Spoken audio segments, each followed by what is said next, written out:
ఆంధ్రప్రదేశ్లోని కర్నూలు జిల్లాలో జరిగిన బస్సు దుర్ఘటన రాష్ట్ర వ్యాప్తంగా విషాదాన్ని కలిగించింది.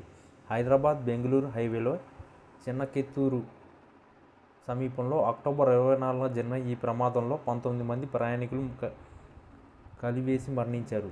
కావేరీ ట్రావెల్స్ స్లీపర్ బస్సు ఒక మోటార్ సైకిల్తో ఢీకొని మంటల్లో మునిగిపోయింది. పోలీసు విచారణలో తెలిసిన వాస్తవాల ప్రకారం మద్యం మత్తులో ఉన్న బైకర్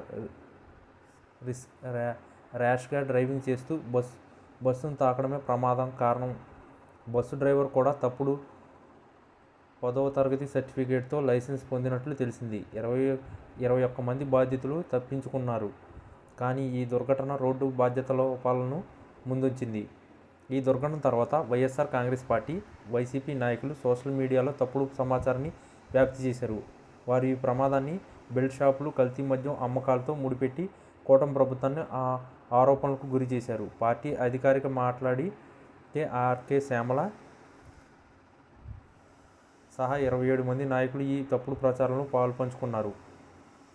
తండపాడు గ్రామానికి చెందిన ఎర్రపోకు వేనమూలపయ్య ఫిర్యాదు ఆధారంగా కర్నూలు పోలీసులు కేసు నమోదు చేశారు. ఈ నాయకులు ప్రస్తుత విచారణలో పాల్గొనాలను వాడుకుని ప్రజల్లో గందరగోళాలను కలిగించారని పోలీసులు అభిప్రాయపడ్డారు. కర్నూలు పోలీసు శ్యామలపై ప్రత్యేక బృందాన్ని ఏర్పాటు చేసి హైదరాబాద్లోని గండిపేటలోని తన నివాసానికి చేరుకుని నోటీసులు ఇచ్చారు. 3 రోజుల్లోపు విచారణకు హాజరు కావాలని ఆదేశించారు. ఈ సోమవారం శ్యామల కర్నూలులోని ఎస్టీపీఓ కార్యాలయం హాజరై దాదాపు 2 గంటల పాటు పోలీసు ప్రశ్నలకు సమాధానాలు ఇచ్చింది. విచారణ తర్వాత మీడియాతో మాట్లాడిన శ్యామల, ఈ కేసు నన్ను ప్రభుత్వం ప్రశ్నించడానికి మాత్రమే ఫైల్ చేసింది.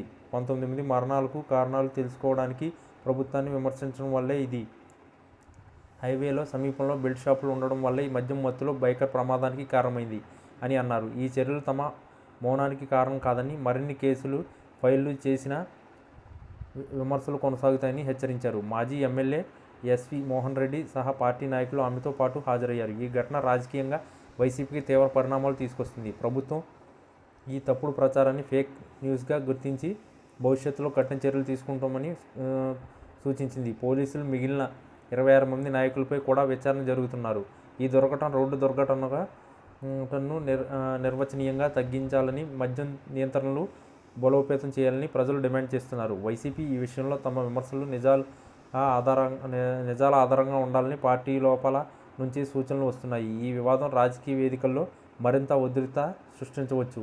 ఈ వీడియో కనుక మీకు నచ్చినట్లయితే please like, share and subscribe channel.